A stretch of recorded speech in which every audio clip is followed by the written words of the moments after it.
Hello mga idol, 27 na pala natin sa pagpapatap global kay Moskov ngayong season 40. At dito nga ay nag 5-man kami, kasama ko pala dito si Kirk, Buluntoy, Alas, at di ko kilala yung isa. Shoutout nga pala dito sa mga nakasama ko sa pag-grind ngayong season 40.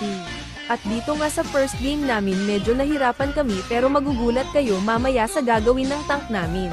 Tinambakan kami dito ng kalaban kaya nahirapan kami, naka-snowball na rin kasi si Lance at maalam pa ang hirap patayin. Napaganda nga ang set ng tank namin kaya dito naubos namin sila, at medyo nakakabawi na rin kami.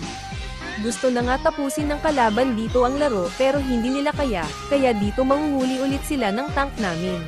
Kaya dito mauubos ulit namin sila. Grabe yung set nung tank namin, 5-man set, wala talagang sayang na skill.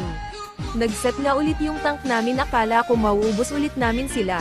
Medyo nagkamali kami sa part na to, kaya kami pa ang naubos, at akala ko nga matatapos na ang laban, buti na lang masakit na rin Aldes namin at nakapag-def pa. Sinibat ko na rin si Lapo, sakto naman tinamaan kaya binigyan ko na rin. Habang nagde-def nga ako dito, nag-ultimate na ko sa mga kasama ko, at ganda ng set dito kaya na-epic comeback pa namin. Kung wala talagang tank baka kanina pa kami natalo. Meron na rin akong 55 star ngayong season 40. At dito naman sa second game namin maganda naman early namin, nakakalamang-lamang pa kami sa mga kalaban.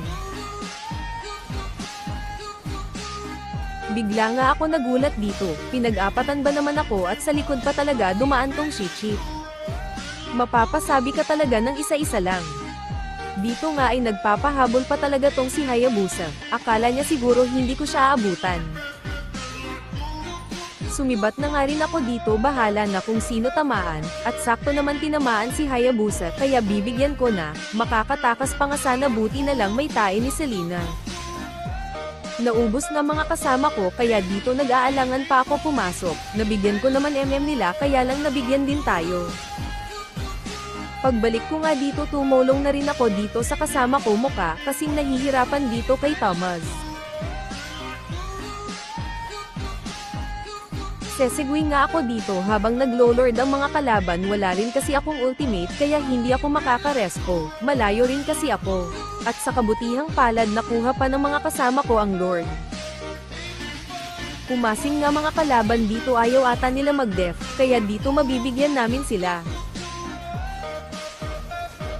At dahil nga kulang sila, pinilit ko na rin tapusin ang laban.